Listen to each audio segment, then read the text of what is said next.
had trained to achieve this, and the first time it was actually tested was on 17th January 1991. So let's see what a day in a life of an EBO looks like. You have the first two. Now this is what happened in Iraq. First of the two B-52 bombers targeted an airfield, but then they were flying low. There was a threat of the adversaries' AD systems. An hour prior to that, some stealth bombers struck the leadership. Tomahawks incapacitated the electronic systems and government decision bodies. F-15s destroyed the Scud launch facilities. And then the similar attacks were carried out all across. So what was actually happening was, in this day, it was all a parallel action. So what was there was the first time this was put into effect for a parallel action, which was also called parallel operations. If you draw an analogy from this, you'll find that a series is a sequential operations with one press of a switch, but here the moment an order is given, everything in these parallel circuits, all the bulbs light up together. To draw it, to look at how an air defense mechanism is there, you will sequentially first target the early warning, the interceptors, airfield, SAMs, and then the leadership. But here, everything is targeted simultaneously, right from the missile sites, the early warning system, and the leadership. If you draw certain vital systems, again, you'll find that while the leadership in the AD system was towards the extreme right, here is towards the extreme left. With this, it is quite easy to understand what is the definition of effect-based operations. It is a parallel campaign targeting the full spectrum of adversary, that is DIME, diplomatic, informational, military, and economics, with the aim of achieving a predetermined effect. A second version, which is similar, but two things have been added. It is also targeting the behavior. If you recollect the NCW, initially it used to be just cognitive, but the essay also added social. So you are actually targeting the culture or the social aspects of the population, both in peace, crisis, and war. Now let me see how has it shifted from platform-centric to network-centric to EBO. All these roundels you find there, I mean, on the extreme left is platform-centric, network-centric, and EBO. The transition from platform-centric to network-centric, all of you are very well aware, it's been very well covered. But the moment you add aspects of diplomatic economics, multinational coordination, that means now your allied forces are with you. Inter-agency coordination means all government agencies covering the entire full spectrum are added. Behavior I've put in capitals because this is an important aspect. I'll just qualify after I have taken the next slide what it means. And another important aspect is intelligence and information. Till the time your intelligence and information is absolutely accurate, you will not be able to predict what is going to be the effect of your actions. EBO is a paradigm shift from network to networking. The network operations have been very well covered. I will draw your attention to the third bullet, that is C. Man was out of the loop. When I say man was out of the loop, it was because you were decreasing the cognitive dependence of a man in NCW. Whereas in effect-based operations, behavior is an important aspect. Man is very much within the loop. And it was more about networking.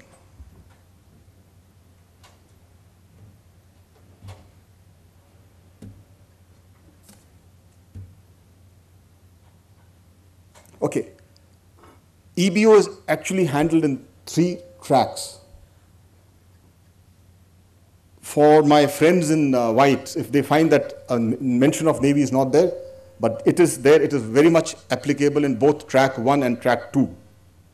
In track 1, it is effect-based targeting, which is very evident from the first slide of life in a day, day in a life of EBO.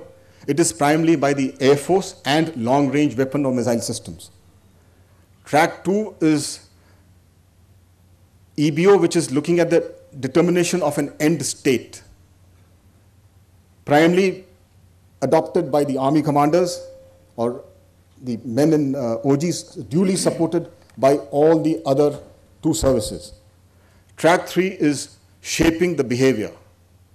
This is where the political leadership comes into effect.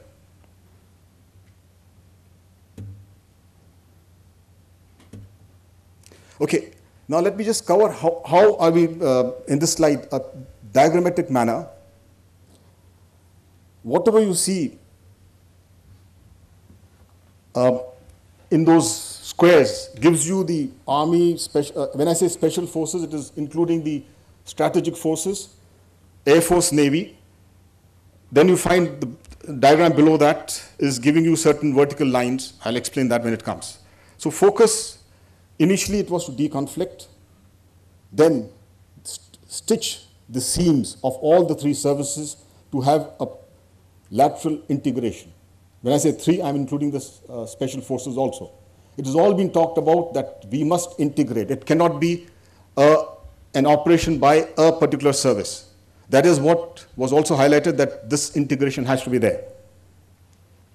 Then you integrate the entire military capabilities, and then you bring in the aspects of other inter-agencies.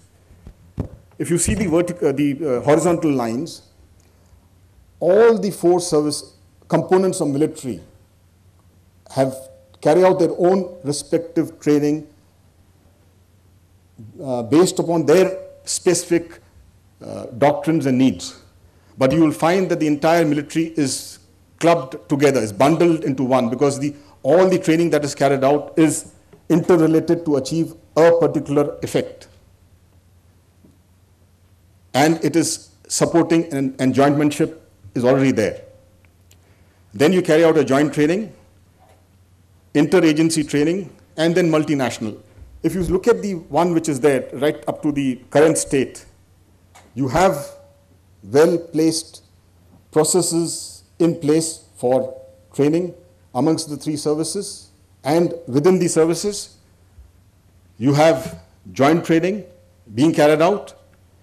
When I say training, it includes exercises also. But inter-agency is a very thin line, so thin that it is almost appearing to be dotted. And then you have multinational training with a particular country at a time. Sorry, But what you need as you go towards EBO, while the service training remains there, there's certain tweaking which is to be done, but the other lines become much broader. Okay, now having seen this, let's see what is there in the Indian context. You already have a grand strategy.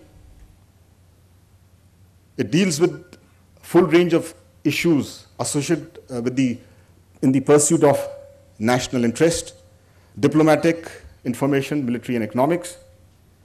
Under this, you got these 4 levels, which I will not dwell because they already everybody here is aware of them. Certainly, there is a higher defense organization also in place.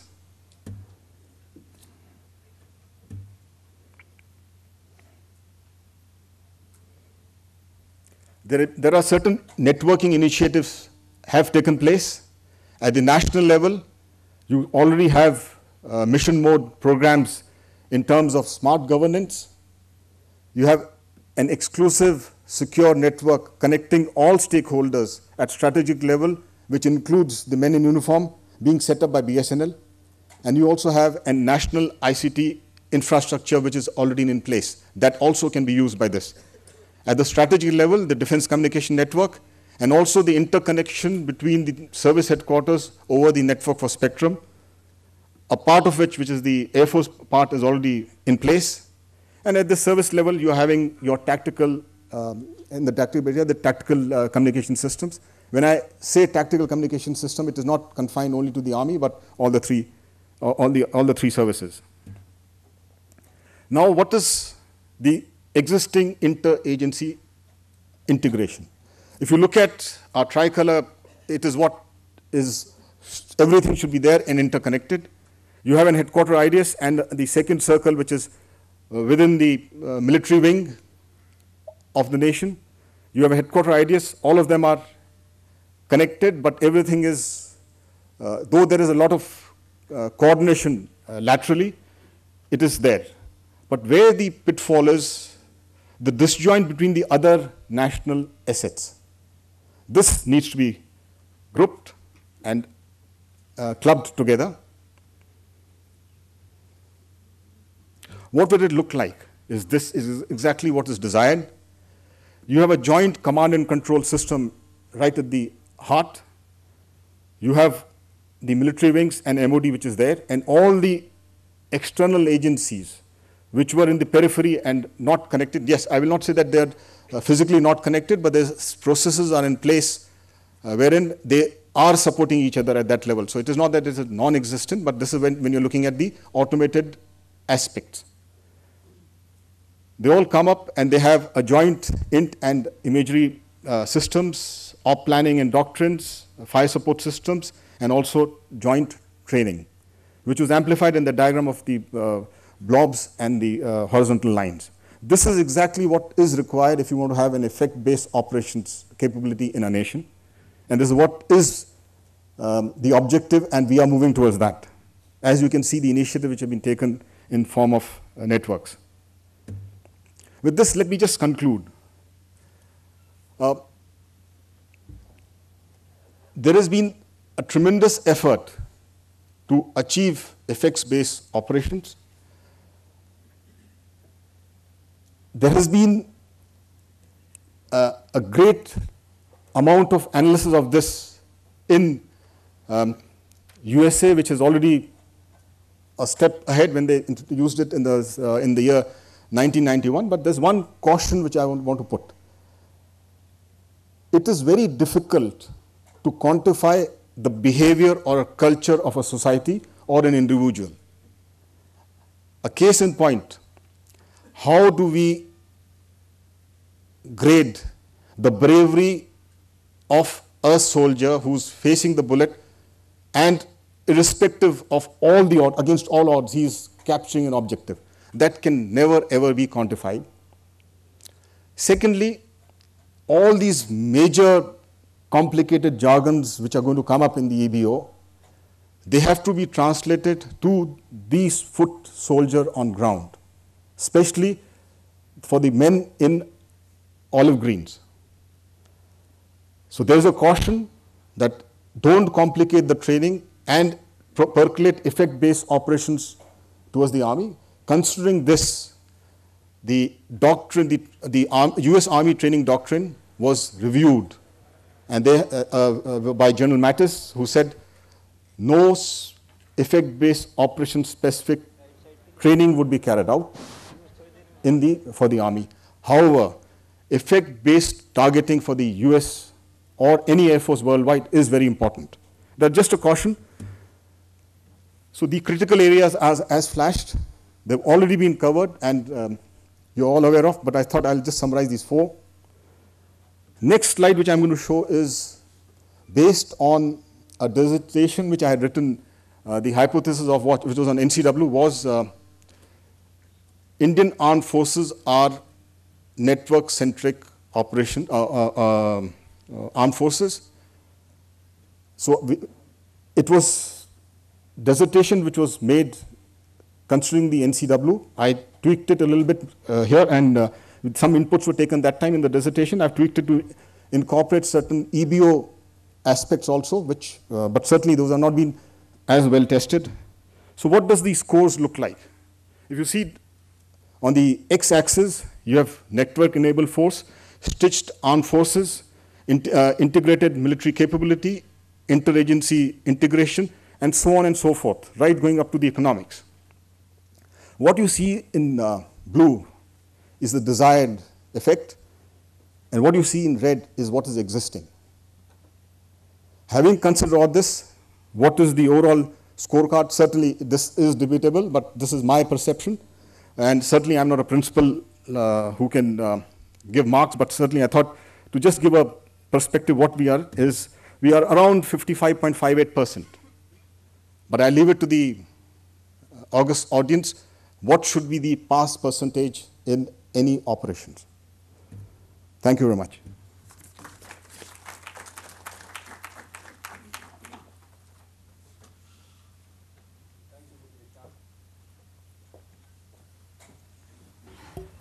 Well, ladies and gentlemen, now we have enough time for the question and answer session. The panelists are here, and you can now shoot your lasers or bits and bytes onto them.